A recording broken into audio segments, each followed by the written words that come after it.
in the Red Sea and the touring business, now also representing a fantasy line, a true pioneer, like I said, in all the true meanings, in the Israeli and Jewish meaning and in the scuba meaning. Howard, can I welcome you to stage, please?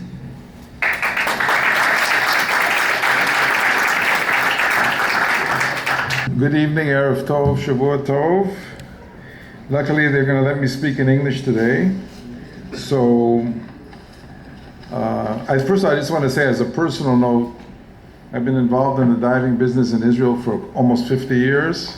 The first dive I took in Eilat was 1966. As an American kid traveling in Israel. It was like one of the early birthright trips. And I just want to say, this is amazing, this program, what's going on here. And the beautiful thing about it is it's bringing together the communities, because so often the diving community does their thing, the scientific community does their thing, the environmental community does their thing, and they're basically in a different orbit. And I just think it's wonderful. And I think we should say a little something about David Pilasov, who was one of the initiators of this thing, the Silence of the Sharks. And because of various reasons, it never came to be in its original sense, but it came to be in this current sense, which is beautiful. Amos did so much hard work here, Adam and the team from Haifa University, and you know, I was supposed to be in the diving show in Birmingham, England this weekend, and when I heard this thing coming back to life, I decided that I wanted to be here instead. So thank you all for coming. So it's my honor and privilege to introduce the special speaker and the guest, Dr. Sylvia Earle. Sylvia, you have awed presidents, kings, and maybe a few dictators. Today you managed to awe me and the people around you, because when I think about what you've done in the last 24 hours or 36 hours, flying all the way from the United States, a long trip, as we all know.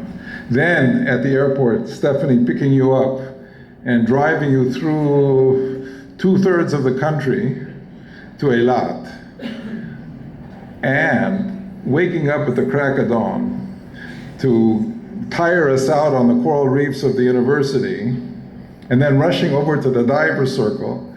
I don't know what happened after that, because I collapsed. I went to my room and I was out. But I assume that you continued meeting people and charming them, and in addition to that, you actually set the Israeli record for selfies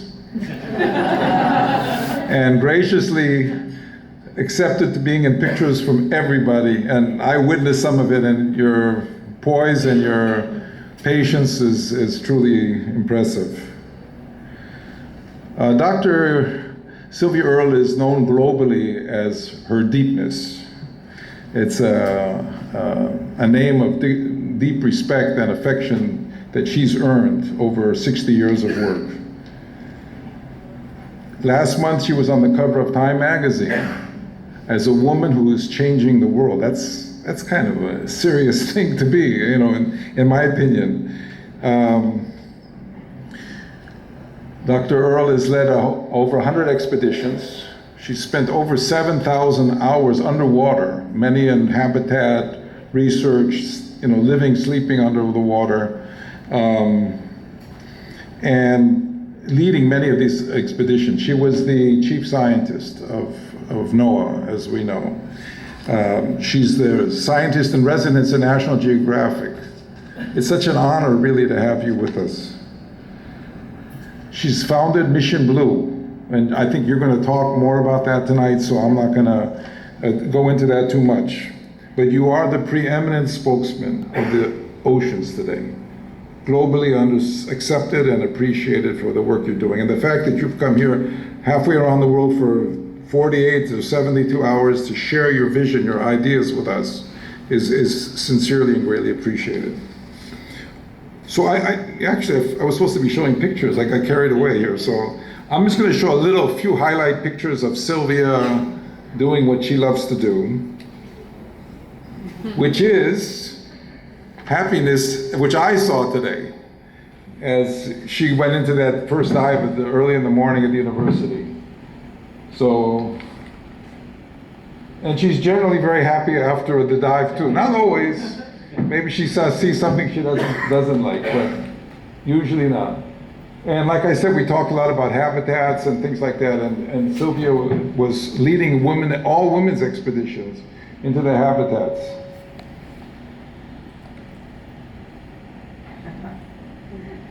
I love that picture. I think that's just a wonderful picture. Happiness, right? Happiness is this picture. Sometimes I marvel at how you could move something around, especially with this thing, how you manage with that. And we're talking deep ocean research and serious heavy-duty technical diving, but was done 30, 40 years ago. Can you imagine being tethered to something like that and going to over 380 meters? And I think at the time was maybe a record for a woman at depth or something. Yeah, something like that. But always smiling and gracious. And she started a company, Deep Ocean Engineering, and creating and not just going into these things and going, but developing them and finding ways to solve problems. It's much more than just going down into a submersible.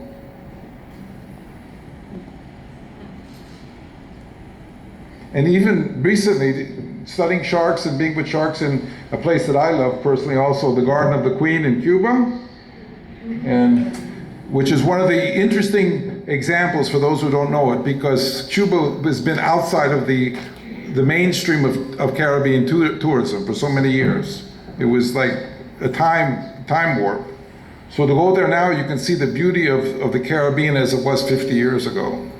And the shark very healthy shark population. So the guy on the left, you see him? This is very important. Pay attention to this. I see things that others do not. A different world. A world that's changed enormously just in my lifetime. My backyard was the Gulf of Mexico. That's where I first fell in love with the ocean. I think if others had the opportunity to witness what I have seen in my lifetime from thousands of hours underwater, I would not seem like a radical of the world without an ocean. You've got a planet a lot like Mars. No ocean, no life. No ocean, no us. In 1990, she became the chief scientist.